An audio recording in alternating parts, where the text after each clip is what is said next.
80s fun movie with everyone's favourite everyman. We investigate his neighbours, just don't go into the basement.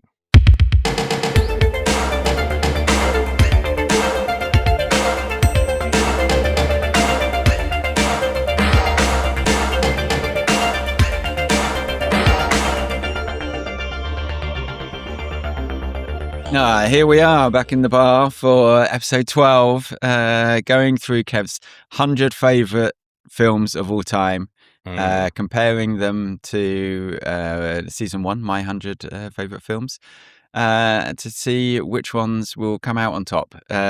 Joining us at the bar this week is Danielle. Hello. Coming down, enjoying a drink and a movie. Yeah. How are you? Good.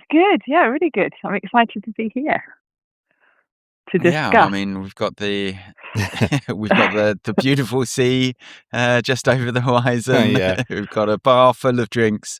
Yeah. And as with most of Kev's movies, boy, will we need them. I feel we should have done my 100 first, and then we could have berated yours more. I feel like I was too kind to you now. In hindsight, it's you should definitely have disliked things more. So here we are. So we've broken the top 90, which you said, that these were the good ones. These were the ones that you would like. I agree with that. So we're number 89. From that description, obviously looking at the Burbs. Yes, with your favourite actor this week. With my favourite actor, your favourite actor, we'll definitely discuss that. But Dani, I believe this is your first time watching the Burbs. I don't know how this slipped off my radar because I love Tom Hanks, but I feel like Brilliant. This is. I mean, Splash was a really big thing for me, and so was big as a life event. So Splash tattoo and everything, and then League of Their Own. It's like I missed the Burbs completely, and went off on over that. So I've never seen this. It was never on my radar, so I don't know what happened. But I will talk about it more. Well, we'll be keen to hear how it fits in with those other films, ahead or below any of them. I mean, Kev. So obviously, for long-time listeners, they'll know your opinion of Hanks from season 1. But obviously, not with the way that you do lists. Not surprised that there's a Hanks film on. I imagine there's going to be a whole bunch more because that's the sort of logic and reason that we have. But talk us through how does it end up on the list? What do you remember from it? Yeah, I remember seeing this a few times, quite a few times when I was younger. And I think it was just one of those sort of quirky, sort of zany films. It's a bit like that sort of Gremlins, it's that sort of type where it's just a bit of a strange, bonkers type film. And just remember it being have good actors in it, it was a good storyline through it. And it was just silly and fun. That was what I remembered. That's not what I watched. But but yeah. And so it was sort of more retro. You sort of you remember it from growing up, so that's why it went on the list. Yeah, you thought, I've got to have at least 5 Hanks on there. 5 Hanks. And this is...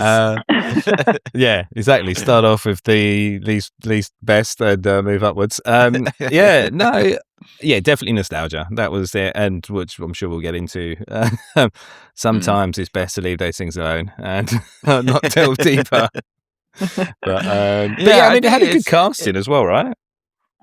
Carrie Fisher, Corey Feldman. Yeah. Talk about how they managed to get some of those people into this film. I know. Yeah. But it took me ages. It took me ages to figure out the army guy where I'd seen him. It took me almost the entire length of the film, and then I realized he was the guy from Hateful Eight and the general from the Hateful Eight. But it took me ages because yeah, you know when you can't place people, but yeah, I finally figured it out, and I was like, yeah. Oh, nice. So he obviously is typecast quite a lot in that kind of crazy army, zany kind of person. Someone got challenged to watch the Burbs, and then they're like, "Oh, we should get this guy in. He'd be great at it." Yeah, I would say he was in a few things before. It wasn't that Quentin was like, you know what, for the general, where's that guy from the Burbs? That's what I imagined. They were like, do you know what we need? Someone crazy who's kind of like, Burbs. That's where I've seen it. Get him straight in. Well, and obviously Laura's dad as well. Yes. Yeah, that is reverse Nepo. No, it's definitely Nepo. Because he had quite a long career. Funnily enough, he's also in Once Upon a Time in Hollywood. Enough. He's like the guy who owns the ranch. So really is typecast. He's a cowboy. He's an army person. He's good in this, though. I think he's probably one of the slightly better actors. Yeah. We'll definitely go through each of them. So obviously, we'll chat about the film. But first, Dani, what drink are you pouring yourself? I thought about this. Yeah.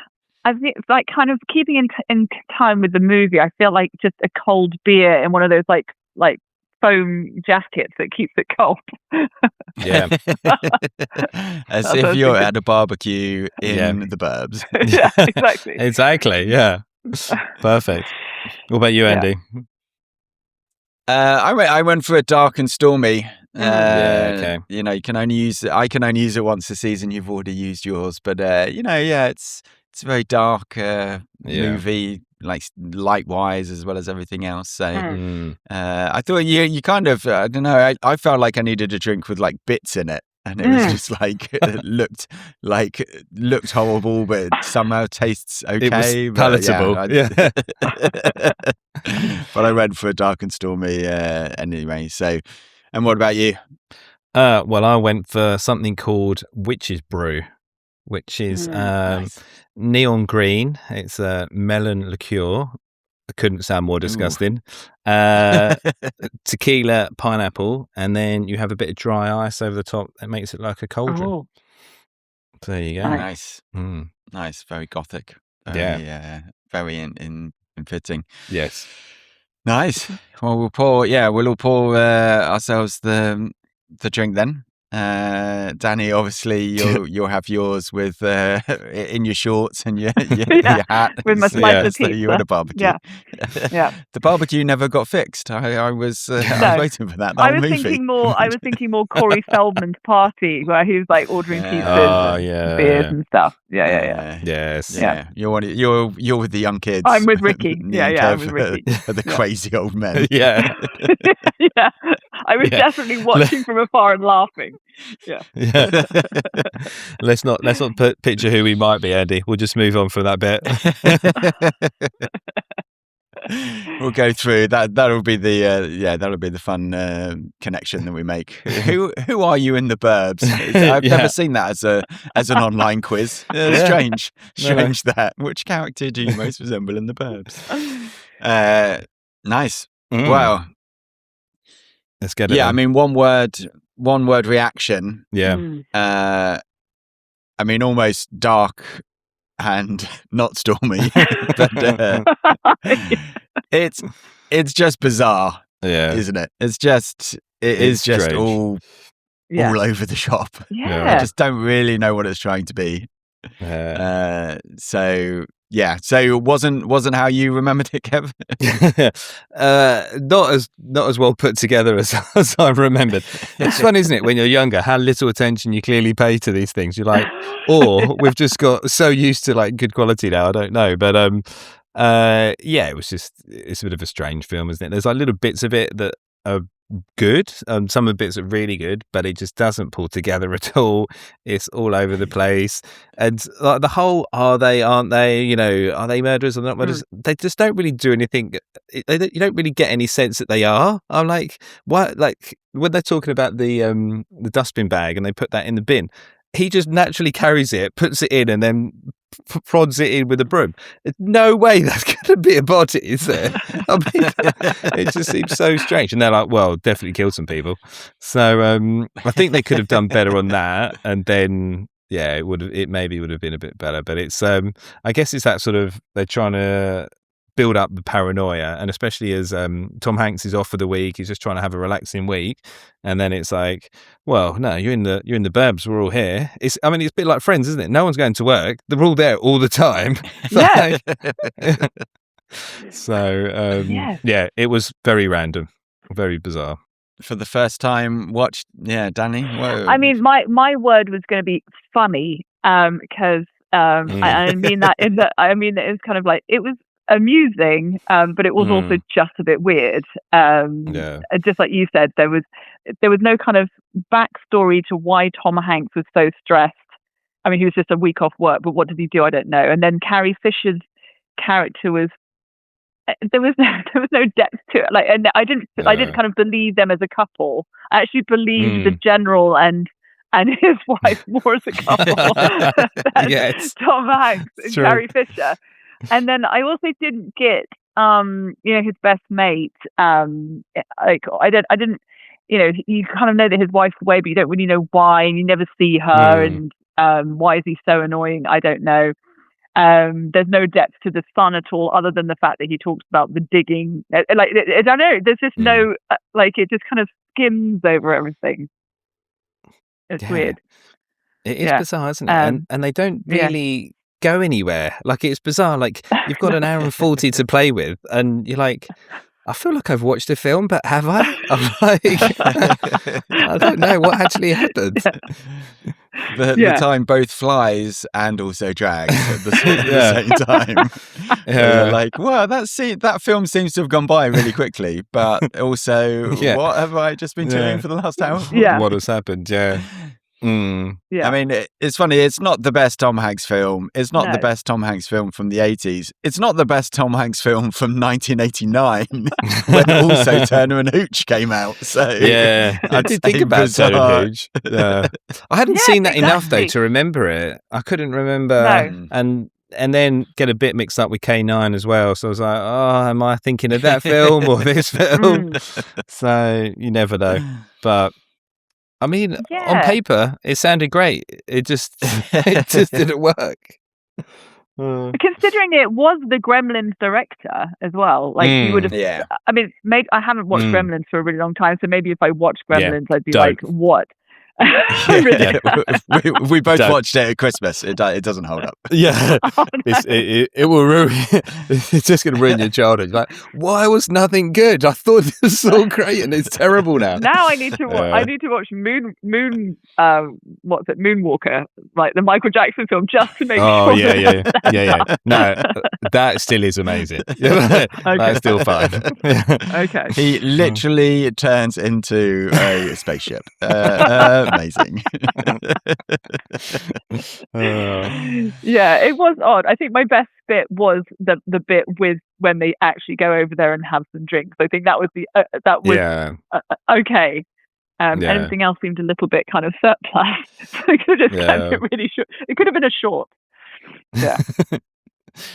Yeah. Well, but and that's the thing with everyone that's in it. It's sort of, it really, like, it plays an important part, I think, for Tom Hanks, and it's such a Hanks vehicle, because this is like the end of sort of the bumbling nice guy comedy, because actually he's sort of annoyed throughout, isn't he? And he does the beer cans, and this I think this goes into League of Their Own.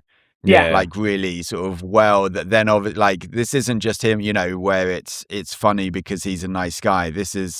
It's trying to be funny, but he's got a bit of an edge. And I think that really, this really kind of takes him then out of that almost bumbling, sort of from Big and from, even from Money Pit and stuff like that, and then into the next phase of his career. And I can see that if it does feel a little bit, maybe even like it's just like his agent has been like, okay, so we need something with a bit of an edge. We're going to make this film just for Tom Hanks. And then they're like, who should we get to play his wife? Well, Carrie Fisher? No, Carrie Fisher's way out of our league. Oh no, she's agreed to do it. And you're just like, Carrie, why have you agreed to do this? This is just bizarre. Yeah. And then to your point, Dani.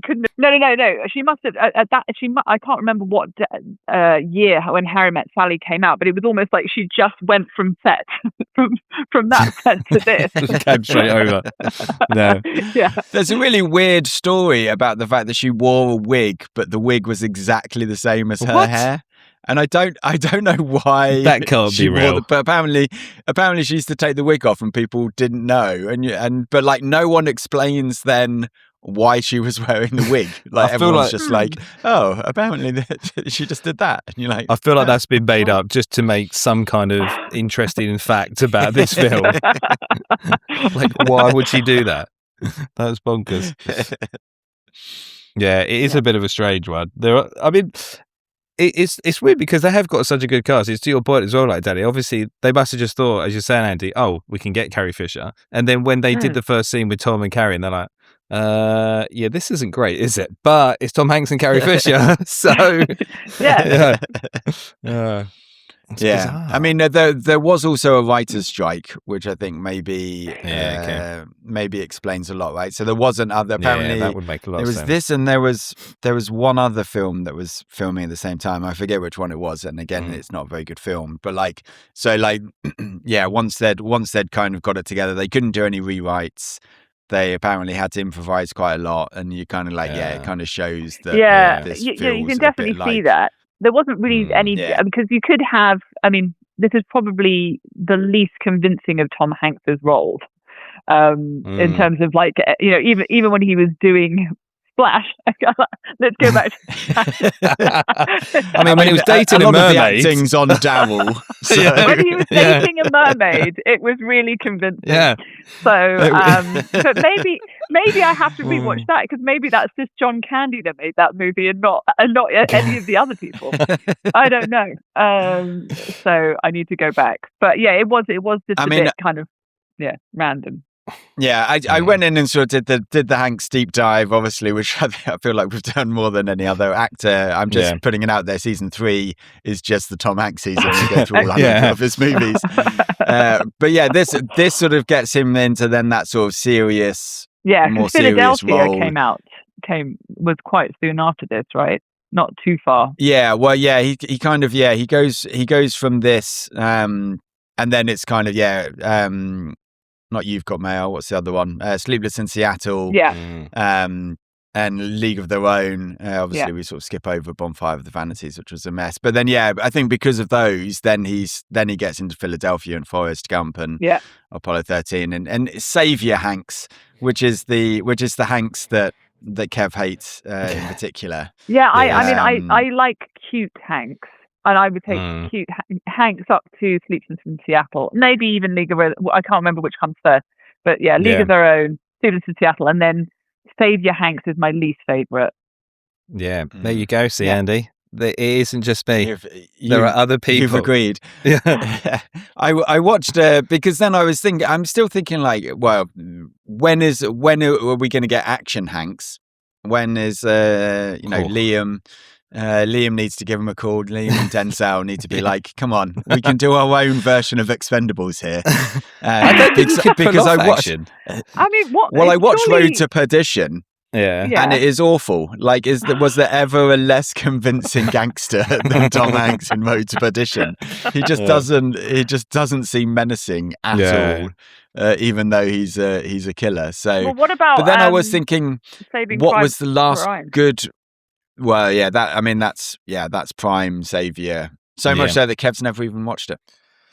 No, I and also I have to really watch myself for saying it in the right way, so I'm not talking about the porn version.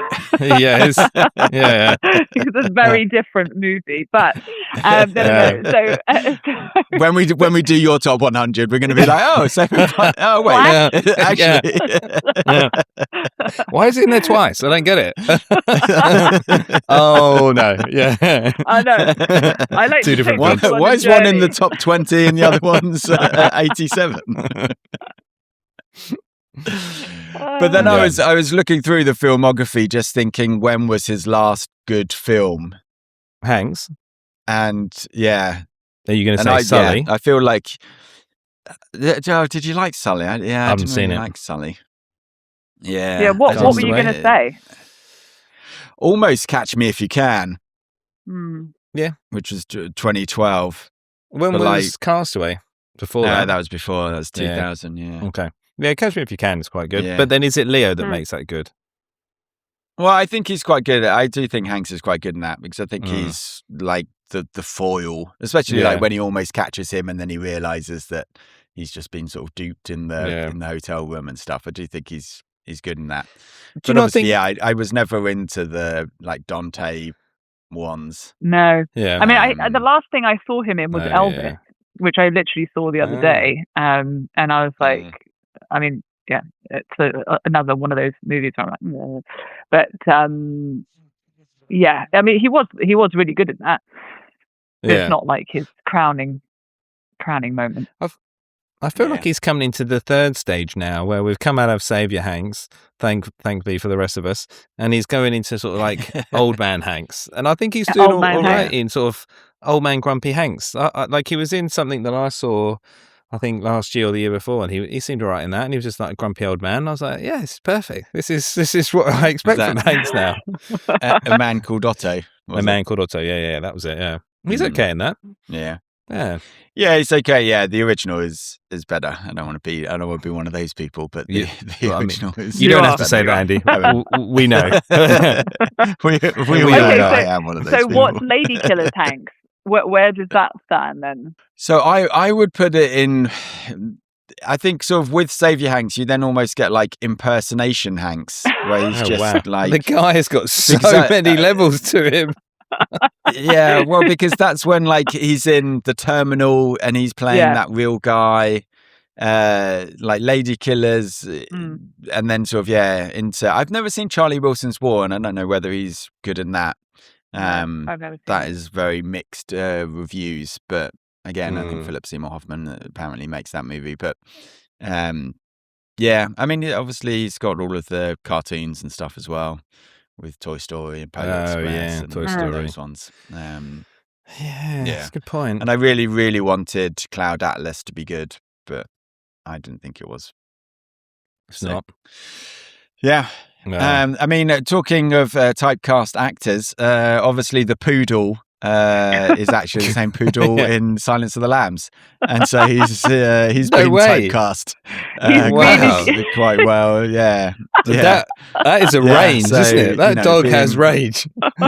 Yeah, that is. Wow. What an eclectic mix. To a strong. What a cast they managed to pull together. Who's the guy that's his best mate as well, Art or whatever he is? He basically sounds exactly like Dan Aykroyd. Yeah. It's like they tried to get Dan Aykroyd. He wasn't available, so they just got a sound alike. Yeah.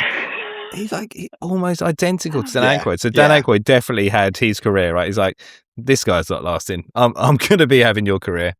He was only in really weird bit parts after that, I think, as well. It wasn't like he had a fully fledged Dan Aykroyd style career. Yeah. Well, do you reckon? Because he's in, he's the guy in the diner in Groundhog Day. That's just where I recognised him from. No, really. He's one of he's one of the people in the diner when he's like going around sort of telling everyone stories. But yeah, it's clear. But again, like so random, like with all the eating, like when he comes over that first time and he's eating everything, and then he eats the dog food, and like that's the gag. But then that's never followed up. I know. Again, you're like, what are we? I mean, it was the 80s, so maybe it's just like, oh, he's fat. Because it was the 80s. He's just that. But he's not actually that fat. Yeah, exactly. It was weird. It was weird. They never kind of delved into that at all. Or, how they even knew each other. Were they school friends? Were they just annoying neighbors? Like, there was nothing. Yeah. And then like the burb heads, I don't know if that's a thing, but like there's then like people are like, oh, but Hanks has lost his job, and that's why he's sort of depressed because he's got because he's got the week off, and that's why he's then not telling Carrie Fisher, and that's sort of like the but again that is maybe that's what they intended, but that's not shown in the movie. Yeah. At all. It's not like he's sort of wistfully looking at his briefcase or anything. Yeah. It doesn't feel like he has any turmoil either, right? Like he's like, he's thinking about other things. It just seems like he's literally just got a week off. And then they slowly wear him down to absolute insanity, where he's digging up the neighbour's garden and digging up the basement. Yeah, and also they kind of like, oh, he's really, he's a very cautious person. He's not a risk taker. He's not whatever. And then at the end, it was like, okay, let's go full belt. But it was like, it wasn't really. There wasn't a kind of build up of that. It was just like, okay, let's do it. I don't know. It was just weird. And I felt digging like 6 different holes in their garden. You're just like, what? What's your plan here? Yeah. Quick before they come, everyone dig. But then even with that, like Hanks in some ways isn't also the main character. Like he's it's almost like he's it's not. The dog. That's the thing. You don't clearly. I mean, great performance. But like you don't find out enough of his backstory for it actually to be like about him. It is I mean, obviously it is about suburbia and like the sort of, it drives everyone crazy, which funnily enough is a trope that you don't hear about these days. It feels like in the 80s there was quite a lot of like, oh yeah, suburbia, the Burbs and suburbia is like where sort of these things happen because everyone's going crazy because they're so bored. But and that's you don't Desperate hear about Housewives. That. Is it now that no one can afford the suburbs? They're in the outer burbs. No one's don't let them take video here. Other people will find out how nice it is. Yeah, because you got to Desperate Housewives, like even back to like Stepford Wives and stuff, which obviously they redid. It seemed like it was a real 80s thing. Yeah, it must have been, mustn't it? It was bizarre. I feel like his son didn't need to exist, because the only bit of information he gave was the digging in the garden. And then gave a kind of dad, like really embarrassed dad look, and that was it. And then Corey Feldman's character again wasn't doing that much. You would have thought that he would have been more of a snoopy around kid who kind of unearthed something and then fed it back or something. But he just seemed to be just there for watching. I don't know. It was just an odd thing. He's almost the laugh track. It's like, if Corey thinks that it's funny, then we should think that it's funny as well. We should do it. Yeah. Just like, what's that? So I thought basically it's a Scooby-Doo episode. It could be. Yeah. That's what it is, because you're kind of like, oh well, it's a ghost. It's not a ghost, but it is actually a ghost. They are murderers. It's just at the end, as they discovered the skulls in the car, they should have been, I would have got away with it. If you pesky kids. Yeah, that's true. It is, isn't it? What did you guys think about that? Because obviously they try and go with the back and forth, and there's no real evidence that they are murderers, and then obviously they blow up the whole house, and the whole thing is, it's almost that satire of like, all pulled together of just the craziness of them that live in the burbs and just like thinking about things way too much. And then at the end they go, oh no, only joking. Yeah, they were murderers. And you're like, I feel like you didn't need that. Like, that kind of ruins it. I know, because the bit in the ambulance where he's got like that massive needle and basically does the whole like, it was us, and we killed the gnats and we did this and did that. I was like, and where's my skull? It's like, well, it kind of disintegrated in the huge explosion that just happened. Like, why would I have it on me? And also, there's loads of them in your car. Like I didn't, it was like so unnecessary. And also when you first see the kid out of the the I don't know, nephew or whatever he is in the crazy house, he looks like a werewolf. So I thought we were going down the werewolf route. Of course, because you hadn't seen it. Like, this is a really poor version of Twilight. What's happened? Or Teen Wolf. Other 80s wolf. Yeah. And so I was like, oh, okay, they're werewolves. And then I was like, no, they're not. Yeah. That would have been better, to be honest. Yeah. I mean, I think they left it right up until the last couple of scenes that it could have gone in any direction, and you wouldn't have been surprised. Because that's the thing. If it was almost, and obviously it's sort of, it's got a lot of Rear Window in it. Yeah. But like Rear Window, it obviously like is more serious in tone, so that you don't actually know whether it's him just going a bit crazy. But because there's gags and there's slapstick all the way through the film, then like that just gets completely diminished. And it's not like you can be like, oh well, actually this is almost sort of a little bit of a horror or psychological, and they're just like no, okay, so you're going to go full out and make it a comedy? No, I don't think we'll do that either. Oh, so it's just going to be like a mishmash of different things? Yeah, I think so, maybe.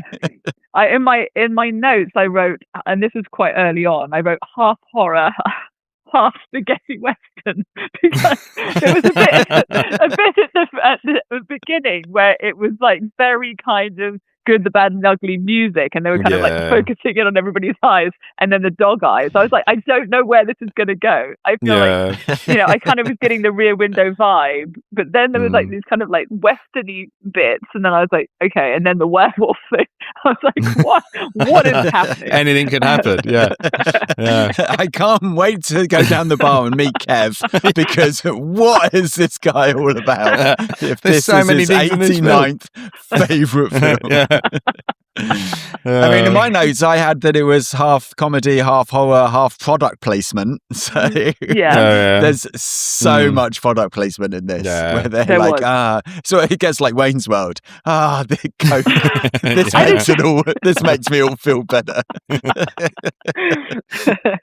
It was bizarre, I must admit.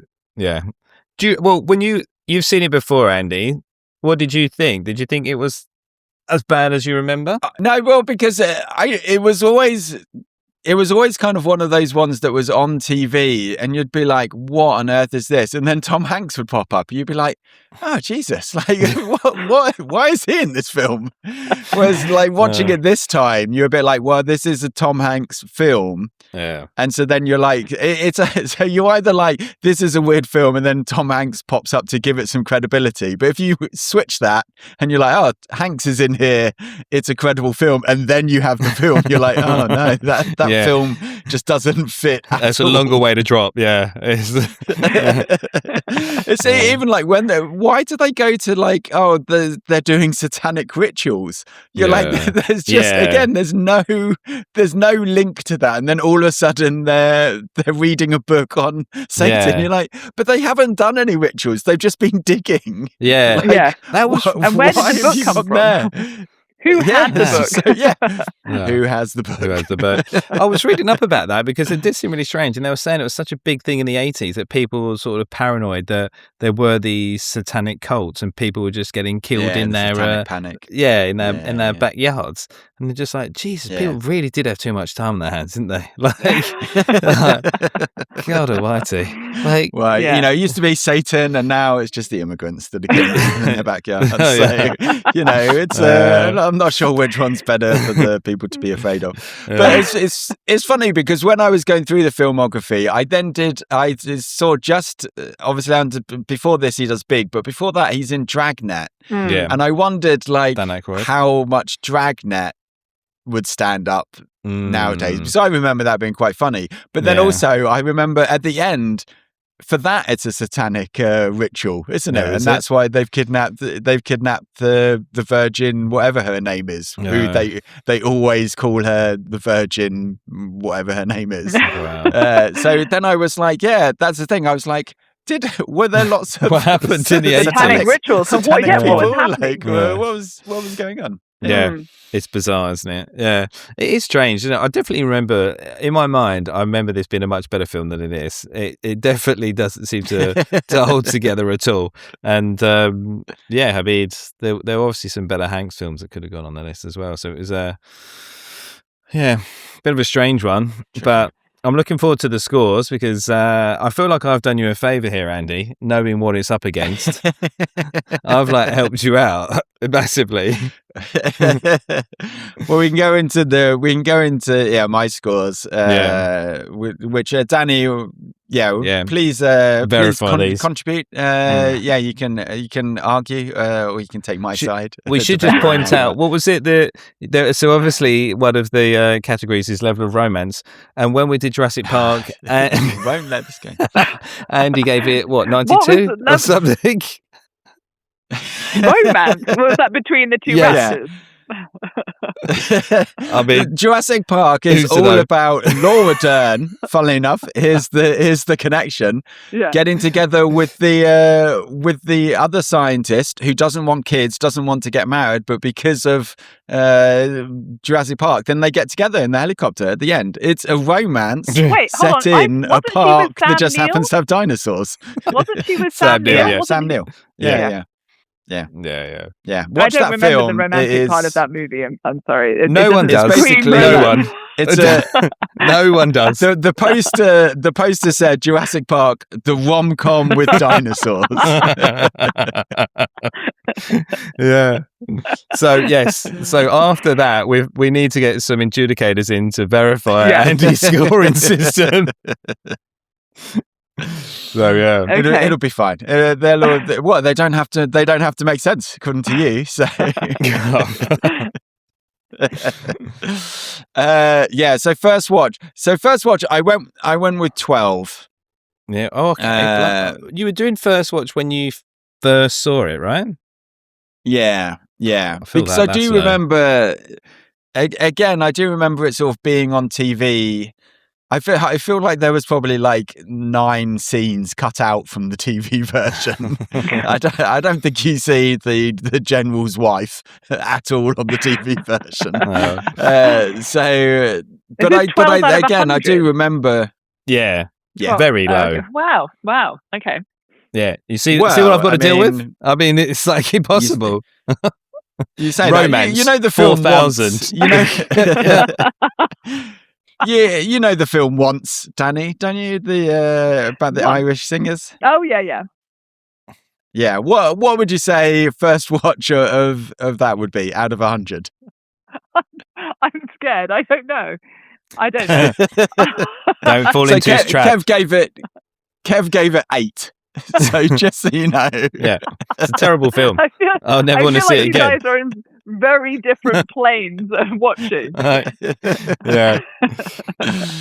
So slightly better than your first watch of Once, but I remember it even being on TV, just being like, what am I watching? It doesn't make any sense. Obviously, and that was even before I'd watched Rear Window and the things that it's supposed to be about. But you're just like, what is going on? There's going to be comments. Just as a reference, I'll leave it there. Just as a reference, what would you rate Grease 2? Just first so I know watch? your scoring level. First watch Grease 2. Well, let's not get into Kev's top 10. I just want to know spoiler alert. What we're leveling out at. Okay. It's a good question. I'm not sure I can remember the first time that we watched Grease 2, which was Grease 2 was so many times. We have, funnily enough. So Grease 2 is when you have a grandparent who had 3 VHSs, yeah, and so every time you went over there, the only way to avoid having to speak to your grandparents was to watch one of these films. So that for me and Dani, Grease 2 was definitely one of those. We could probably season 3 we'll act out Grease 2. I can see you being Sandy, Andy. I was going to say, Grease I'm going to have to be the guy. Yeah. The Dani Zuko version of the second one, whatever his name was. Yeah. Johnny. You'd be Johnny, would you? Look at me, knows it well still. So then on the rewatch, dropping down to 6. Yeah, okay. It doesn't make any sense. Yeah. Will you ever watch this film again? Good question. Doubtful. Probably not. For me. Yeah. I mean, I'll forget it in 2 years' time, so then I'll put it back on thinking it was great and then be disappointed yet again. I'm going to get a text in a year's time. You know what? Burbs isn't as bad as I remember it. Well, here we go.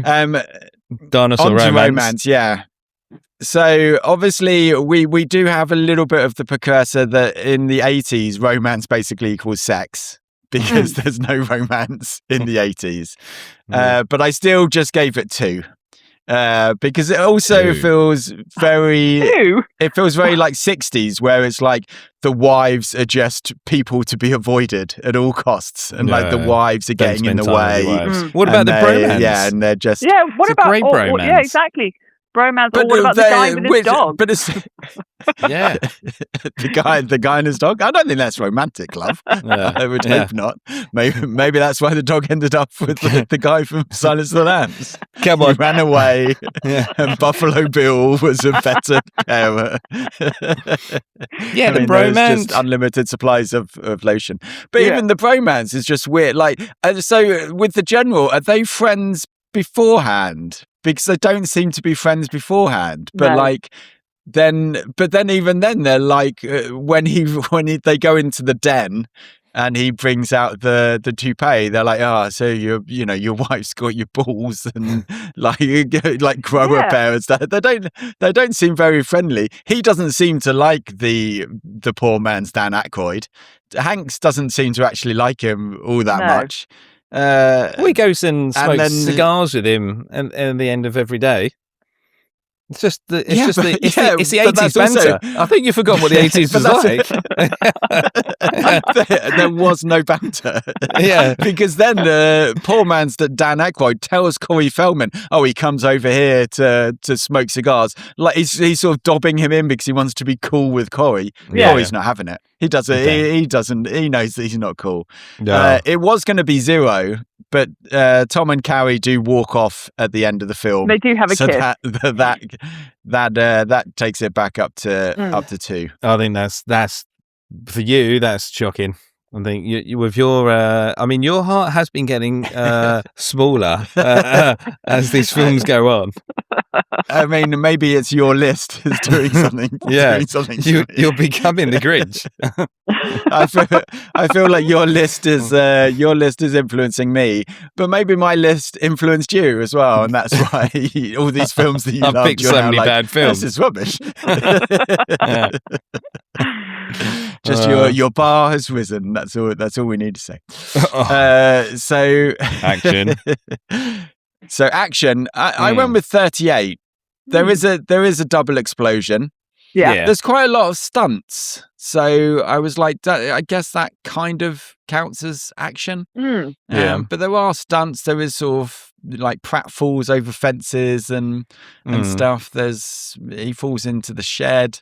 So just a double explosion itself. And with the house. Digging is a very active thing to do. So it's not active. It's not how much fitness is there in the film. How much activity is happening. If you were in this film, how fit would you be by the end of it? You should rate very fit.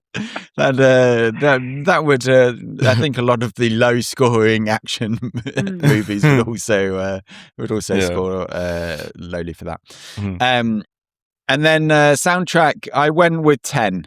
The bit of the score where with the general, I remember that piece of music, which I think is actually from like an army film, and it's not Apocalypse Now. I was trying to find it, but I couldn't. But I remember like to begin with, every time you see him, there's like that piece of the score, but the rest of it is just very forgettable.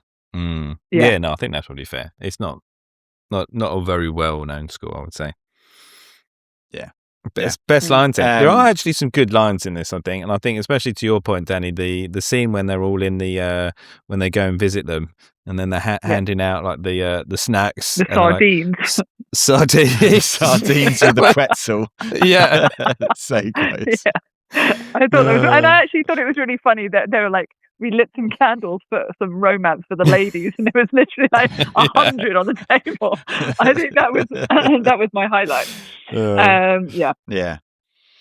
Yeah. No, that's fair, and I do, and in that scene as well, the fact that Laura's dad is just like not holding himself back at all. He's like, so got someone tied up in the basement. Rube, it's quite funny. But yeah, I thought for me the funniest line he says, "Oh, it's a thermostat on a home furnace. Is that supposed to go up to 5,000 degrees?"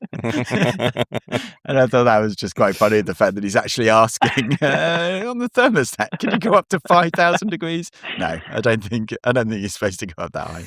So yeah, I put that one down. Yeah. All right. So well, low scoring. Low scoring, which I presume will be a little bit of the same for number 89. So this is usually when we do an AI generated of the two films. Funnily enough, AI just couldn't come up with a summary. They just couldn't. Considering that we had the artist in Piece by Piece last week, that was even less jarring than this week. So no AI summary that we thought was appropriate or good to mash this up with number 89 on my list, which is The Visitor. Which I obviously remember you loving as much as any film on my list. Yes. Have you seen that, Dani? Which one's The Visitor? It's probably the worst film you've ever seen in your life. Think of it that way. Not quite, actually. I think You Thought Once was... I had to check this. Go on, Andy. How would you describe it? Well, there's a podcast on there. You can go and watch that. It's Richard Jenkins, and he comes back to his house in New York, and some illegal immigrants are staying there, and then he becomes friends with them and learns how to play the drum. No, I have not seen that. No. Yeah, so, that description makes it sound quite good. It's not. It's a classic written by I think you've said to me behind the scenes many times, I think this is going to have to come off my list. I'm going to have to put something else on because it is terrible. Funnily enough, from the point of view of what it is, which I think it is a very well written film. But there was a film that I watched last year that I thought would probably replace it in the redone in 5 years' time when we go back through the list. Fast and Furious 12, but Fast and Furious 17. Yeah, it's all about family. So the Visitor then. What were your scores? I should point out. So this is because obviously we did 101 films in your list because obviously one of them came off. So this was 101 for me, just to set the scene so that everyone knows. Oh, really? Was this? Yep. I feel like there's been like 3 other films that you've said was the lowest film. Are you redoing it now? The lowest film to date every time. No, once was 100. Looking for Eric was 99, so we've covered off the bottom 3. But no, this was the worst at 101.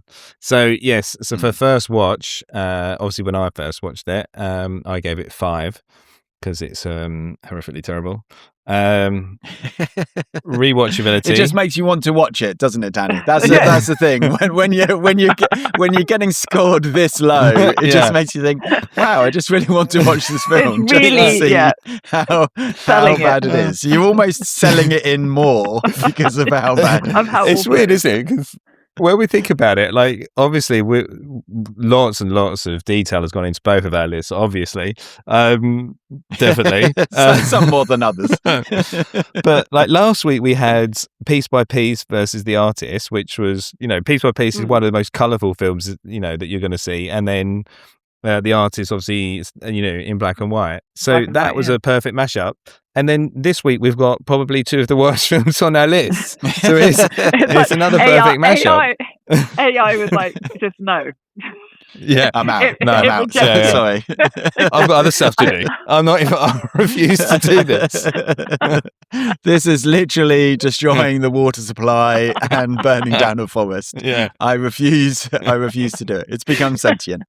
Yeah. Probably AI story aside, I was at an event yesterday and someone was saying about AI and they said, and the energy is crazy. I don't know how we're going to manage. And when I said, well, we'll probably just all be hooked up to VR and sleep in pods so that the body heat will be able to do it for them, they didn't know the reference. They just stared at me as though I was crazy. Like, And then someone else had to say, The Matrix. And I was like, I wasn't going to fill it in. Did you nearly walk out? You're like, if you don't get this reference, what is the point? I almost walked out, but I was escorted out before. So I didn't have to. Secretly, the AI loved it. It was chuckling along. Ha ha ha ha. In my headphone, the AI was chuckling away, telling me that was the funniest person ever. But that's just the settings that I've set up. Make me funny. Yeah. It's not on, Andy. They're in your head. It's just the voice. Wait. Oh, I forgot to put in my headphone. It's just the voices in my head. And I still heard you today, So, did we do rewatch? Have I done that yet? I can't remember. No, you haven't. No. Okay, rewatch 0. And then level of romance. There's a reasonable amount of romance in this, a little bit. 24. That was your major complaint about it. I remember that they squeeze in the old person romance. Yes, they do squeeze in, but in terms of top trumps, that means it does get points. So good news for their top trumps card, bad news for watching the film. So just underneath the amount of romance that's in Airplane. Yep. Exactly. There's so much romance in Airplane. Exactly. You only gave it 25 for romance, but basically the entire film is about two people getting together. We've established your level of romance is very different to the rest of the world. Level of action, I went with 12, and then soundtrack, I went for 47. So there you go. And then where does the action come from? I don't remember. I mean, there's a little bit of like back and forth and a bit of like, he's getting like hunted down and then he has to go to the detention center. So, there's a little bit there. Hunted down. I know, sorry. I've been watching Traitors. He literally gets stopped in a subway by the police, who then take him to a detention center. Exactly, hunted down. Sounds like The Fugitive or something. It's definitely not as good as that. See, this is the problem. It's not just you scoring my films, me scoring your films. It's you scoring a film that you watched 2 years ago. Yeah, I can't remember. We're on a hiding to nothing. It's your own fault, Andy. When I suggested this idea, you should have said this is a terrible idea. And then the favourite line I had, I've been teaching the same course for 20 years and it doesn't mean anything to me, which kind of sums up that entire film, I feel. So, yeah. Thank goodness. I thought you were going to say the podcast. Feels like I've been doing this for 20 years and it means nothing. Okay. Go on, you're going to roll then? I'll have a roll of the dice. Dani, here's the dice to decide which category comes on. Okay. And we have romance. Oh wow! Oh, look at that. One of the only ones. Yeah, romance has it. And so the irony of this as well, Dani, is that because we score each other's films, so I win the point because I scored Andy's film. Because you were just all about the romance. Oh, it's so good. Excellent. It's such a terrible system that works so perfectly. No one's ever happy. Perfect, just the way we like it. Okay, so obviously this is 1989. I guess we're taking Tom Hanks as the main character. Yeah. So what would you say that he was doing? He'd be doing today in the Burbs universe. They're remaking it. I don't know whether you saw that. There's really? There's a With Tom series Hanks coming. Yeah, it's a series coming out. I think it's on maybe Disney. Interesting. What would he do you be reckon, doing Dani? today? I don't know. I feel like he'd be drinking. I feel like he'd be a big drinker. Still. Thinking about this time going, what happened during those years? What happened in my life? Those dark years in the suburbs. Why did I get married? I was like a loveless marriage. I had a son I didn't even talk to. Carrie definitely left him. Definitely. I think they were like 35 or something. This is 70. As soon as You're the kid... miserable. Well, as soon as the kid moved out, but would they have noticed? No, because the kid didn't say anything anyway. So. Poor kid, neglected his parents. I did notice that he was watching. When he kind of was like, obviously freaked out, and he was watching TV, and there was a thing. Was it Mr. Rogers? And didn't he go on to play Mr. Rogers? He did. Yeah. I thought that was a bit of a crazy one. So maybe he turned into Mr. Rogers, but no, I think his wife left him, and he's now depressed. Yeah. It's a good one. Yeah. What did you have, Kev? I just went for it. He got so obsessed with these vigilantes, he's just trolling the internet. That's what he does now. He just sits in his own basement, just trolling people. It's like the South Park episode. Just gonna pour myself some wine. What about you, Eddie? Nice. Well, it's a bunch of white men, so pretty good bet that they've got a podcast.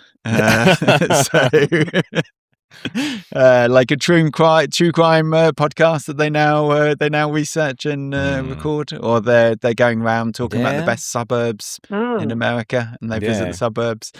Obviously, the timing would turn out quite nicely for him to turn into a man called Ove as well. So maybe if the universe is the same, because that's kind of suburb-y, isn't it? It's like a gated community or something in the version for Man Called Ove of him. So kind of similar. Fair enough. But for the things that I'd change, I would just say if it's Dan Aykroyd and Christopher Lloyd as the friends, I can't help but feel like that was what they were going for, and they couldn't get either, so they kind of settled. But I think it would be somewhat elevated with those two. But again, then you'd be like, how on earth did they get this cast for this film? And the film would... No, I was going to say that I think the film would be better though, right? Because if it was so much ad-libbed, Dan Aykroyd and I'm probably sure Christopher Lloyd to point, it would be better, right? The content would be better. If you had better ad-libbers. For sure. If you've got no script. Yeah, I feel like they could have just had Corey Feldman as his son, although that might not work. He didn't need a son, just have Corey Feldman, if you needed Corey Feldman at all. And the wife should have been the wife from Field of Dreams. It should have been like that kind of character, I felt like, rather than Carrie Fisher, where she was just a bit kind of meh. Yeah. I feel like she needed a bit more. Carrie Fisher's just too strong a presence. Yeah, she's got too much presence. It was that wig, Andy. It's just the wig. But that's the thing. Like, she's like, you're just like, she wouldn't be married to someone like the Tom Hanks character, who's just really angry all of the time. He's like angry and sad. You're like, no, we expect better from Carrie. You just don't. You just don't think that they go together. It was the 80s. That's what happened terribly. I mean, apparently she was getting sober from the cocaine during the film. So there you go. Did you have what would you change, Kev? I think just more like that back and forth. If they were actually going to try and properly say, were they doing something, weren't they doing? There wasn't really enough. It was kind of like he drives the car out of the garage to the bins, and they're like, oh, well, it's clearly something crazy's going on, and that was it. And then the rest of the film is just them abusing them and digging up their garden. So I think they could have dropped. I love that you're like the realism of stuffing a body in a bin and then trying to stuff it down. I don't know whether you've done that. Honestly, it looks nothing like that. Yeah. I'm starting to get concerned. It's much more difficult. Why would you do that? Can you imagine, like in the middle of the night, they've gone and pulled the body, put it into the bin outside for everyone, and then later on in the night taken it out of the bin and buried it in that backyard. Like, why would they be doing this? They might dig up our garden and find the body, so let's put it out into the trash. You're like, well, I don't think that makes it less conspicuous. Yeah, it's very bizarre. I mean, they're werewolves, so they're not that smart. Exactly. True. There you go. Exactly. What about you, Dani? Do you have anything that you would have changed? I mean, I definitely some of the logical parts I would have changed, like driving a really loud car, like a meter down the driveway to stuff a bag in the bin and stuff like that. And I would have done some actor changes if budget allowed. I would have changed some of the budget and some of the script. Definitely some of the script and the soundtrack. Put some more romance and action in. Made it more rewatchable. And the first time would be better. Nice. Well, surprisingly no 3-star reviews. Oh, really? Which is a little bit shocking, because you would have thought that this would be a prime 3-star movie. Where you're just like, is it all just 5 stars? Should we be worried? Carrie Fisher, but are there too many people that really like this film? There are, you know what? There are a lot of 5-star reviews, oh, God, including one from this year that says one of the best films ever. My 13-year-old is constantly quoting from this film after watching just twice. Wow, what are they quoting? It isn't really a brag, is it? Twice, No. No, but they've watched it twice and they can quote from it. And that is from January 2026. Wow. So, no, it doesn't mean that they've watched it twice this year. But watched it twice. Instant classic. One of the best films ever. Put that on the DVD cover. That person must live in the outer burbs. This is reality for them. They're like, yes, it's exactly like Our Neighbour. One of the best documentaries ever. Kev. So number 89 on the list. Does it stay on the list, or where are you putting it? I think we're going to do a full on, review. I think midway, aren't we, to see if anything should stay or go on the list. So for now, the lowest available slot is 95. So that's where it's going to go, and it could happily stay there until we review. And there might be a cliff that it falls off. So we're saying at the moment there might be 5 movies that are teetering on the cliff. What you're presuming there is that I've scored them correctly and accurately, whereas that's probably not the case. Even in the re list, we're not sure that the list. I mean, I'm just looking at this. I reordered Total Recall at 97. Like, that seems bonkers. I must have just done that to fill the gap. Yeah. There you go. That was only a few weeks ago. You and I have very, very different ways to order lists. That does seem strange. We might have to do some of these again. Should we do that podcast again? Shall we? Let's re-record. What about you? I mean, I guess it's in the bad section. It is in the bad section, which is growing rapidly. 67% of the films at the moment are in bad. I would still put it above Kingpin, because Kingpin was just obnoxiously bad. This is just a bit all over the place. But in at number 99. It's bad. I would say it cost to rent. It cost £3.49 to buy. it was £3.99, and I'm glad I saved that 50p. I thought you were going to say this was it. It was going to come full circle. You know when you go around that person's house and they've only got 3 DVDs. I only have films that I paid less than £4 for, and The Burbs is one of them. I've only got The Burbs. Oh wow! There you are. Yeah. Then. So yeah, it was inexplicable. But funnily enough, I know where you're coming from, because I do remember back in the day, like it was a thing. Like when you'd said the description last week, I thought, I remember The Burbs being a bit crazy, but I do remember it, and I do remember watching it. I've watched this film more than twice. Like we used to watch it. Yeah. Like I've watched it 3 or 4 times back in the day. So I can understand where you're coming from. Yeah, I mean, the memory said it was good. I guess the reality is for everyone else who's younger is like, unfortunately, the 80s weren't as good as we all thought they were. So one of the best films ever. If you go and look at the reviews on Amazon. Yeah, that's true. That's true. Who knows? Maybe it's coming full circle. A lot of my 80s movies. Yeah. Start off with Roadhouse. This is the problem. That's your best bet. Actually, funnily enough, my husband and I do this all the time when we go onto Amazon Prime, and we're going through a real like old movies phase, and we did actually look at the trailer for Roadhouse, but settled for Point Break. Oh, also a good movie. But it is.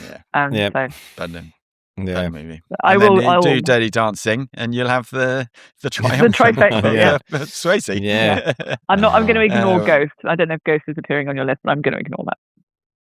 No, it's not. No. I don't think it is. I have to ask: is this the only Hanks on your list? It is the only Hanks on my list. Yes. Interesting. Okay. Not really. I think old Hanks. I mean, I guess I could have done Big. I kind of feel like Big was just on too much, and I kind of oversaw it. You know, like I really liked Big when it came out, and it was such an incredible film. The concept was ingenious, and you know he's very, very good in that. But I think I just oversaw it, and now I was just like, the idea of watching it again doesn't fill me with joy. So once I get, dementia, then that'll be great. I can go straight back into that again. But at the moment, I mean, we've got 88 more films. So I'm not. So there's a chance. Saying that there is a chance. Yeah, I mean, Joe versus the volcano. Splash. Money Pit was the closest. That was the closest one to get on. It was between this and that. But when I said to my wife while we were watching The Burbs, she said, "Oh, is that the one where they buy the house and it falls apart?" And I was like, "No, that's Money Pit." And she's like, "Oh, is it the weird one?" I was like, "Yeah." The one with the werewolf. That's the one. Yeah, exactly. Yeah, who knew? Yeah. I'll tell you, if you've not seen Haunted Honeymoon as well, Dani, you should watch that. That has werewolves in it. There's sort of a horror theme going through. Yeah, and bad films. So I would just love to meet the person who say, "Okay, I'm doing my 100 favorite movies. There's one Tom Hanks film on there. I wonder how much someone would have to guess before they said, oh, is it The Burbs?" Well, obviously it's The Burbs. Just got to keep them guessing. If I ever meet Tom Hanks, I'm going to say, "Oh, my mate really loves one of the films you're in. What was it called again?" He's going to list them all. I don't think even Tom Hanks would say The Burbs. I think secretly he loves it. He was like, had the most fun on that. We'll see. Yeah, I think it's pivotal in his career. Yeah, I think without that, I don't think. I don't think League of Their Own. He wouldn't have done Philadelphia. So yeah, exactly. Yeah. This guy has got, he needed a serious tinge to his acting. This is excellent. He needed this to balance out Turner and Hooch and versus the volcano. Yeah. Cool. Well, so then what do you have for us for next week? So next week, yes. Okay. So some stats first of all. So it's 2018 action movie / adventure comedy. So exactly how you like them, Andy. Right, probably romance. Yeah, probably romance. More of your films have been rom-com so far than on my list. So. You do have some kind of strange romance lens that comes over your eyes. Not really sure how it works. It's 118 minutes long. So the Rotten Tomato score for audience is 80, and the critics scored it 87. So pretty close. IMDb is 7. So on the whole, not bad. 118. So you're getting up there. That's probably that's the second longest film on my list so far, after the rom-com that is Jurassic Park. But it also is also 2018, so it's not like it's from the 80s in 2 hours, which would be God, can you imagine the Burbs? Another 20 minutes. There are 2 explosions, no deaths, although. Who are we to question AI? But it seems unlikely. And no animated characters. So, and then the description, see if this helps you. So, I've got to be honest, this plot bugs me a lot. A mad scientist leads the movie, who definitely has small man syndrome.